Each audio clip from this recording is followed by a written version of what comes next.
ഞാൻ MLA ആയിരുന്ന ഘട്ടത്തിൽ അന്ന് സഹകരണ മന്ത്രിയാണ് പിണറായി വിജയൻ. അപ്പോൾ ഒരാളുമായിട്ട് ഞാൻ അകത്ത് കയറിയപ്പോൾ സഹകരണ മന്ത്രി സംസാരിച്ചുകൊണ്ടിരിക്കുകയാണ്. ഞാൻ ആ സംസാരം നടക്കുന്നതുകൊണ്ട് തൊട്ട് അകലെ ഒരിടത്ത് ഇരുന്നു. കാണാൻ വന്നയാള് ഒരു ഇലക്ട്രിസിറ്റി ബോർഡ് എഞ്ചിനീയറാണ്.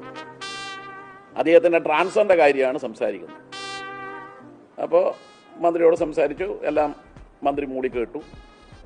എന്നിട്ട് മന്ത്രി ഒരു ചോദ്യം അങ്ങോട്ട് ചോദിച്ചു, നിങ്ങൾ ട്രാൻസ്ഫർ ഓർഡർ കിട്ടിയതിന് ശേഷം അവിടെ പോയി ജോയിൻ ചെയ്തോ? ഇല്ല സർ, നിങ്ങളെ കണ്ട് എന്നിട്ട് ഇത് മാറ്റി തരുമെന്നുള്ള പ്രതീക്ഷയിൽ നിൽക്കുകയാണ്. അപ്പോൾ അതെന്താ ജോയിൻ ചെയ്യാത്ത? അല്ല സർ, ഞാൻ കാണേണ്ട വിധത്തിൽ ചെയ്യേണ്ട കാര്യങ്ങൾ ചെയ്ത് എനിക്കിതൊന്ന് മാറ്റിത്തരണം സർ. അപ്പോഴാണ് പിണറായി വിജയൻ എന്ന അഴിമതിരഹിതനായ, മടിയിൽ കനമില്ലാത്ത ഒരു ഭരണാധികാരിയുടെ മുഖം ഞാൻ നേരിട്ട് കണ്ടു. അദ്ദേഹം പറയാണ് ഈ ഉദ്യോഗസ്ഥനോട്, എണീക്ക്, പറഞ്ഞ സ്വരമെല്ലാം കുറച്ച് കൂടുതലാണേ,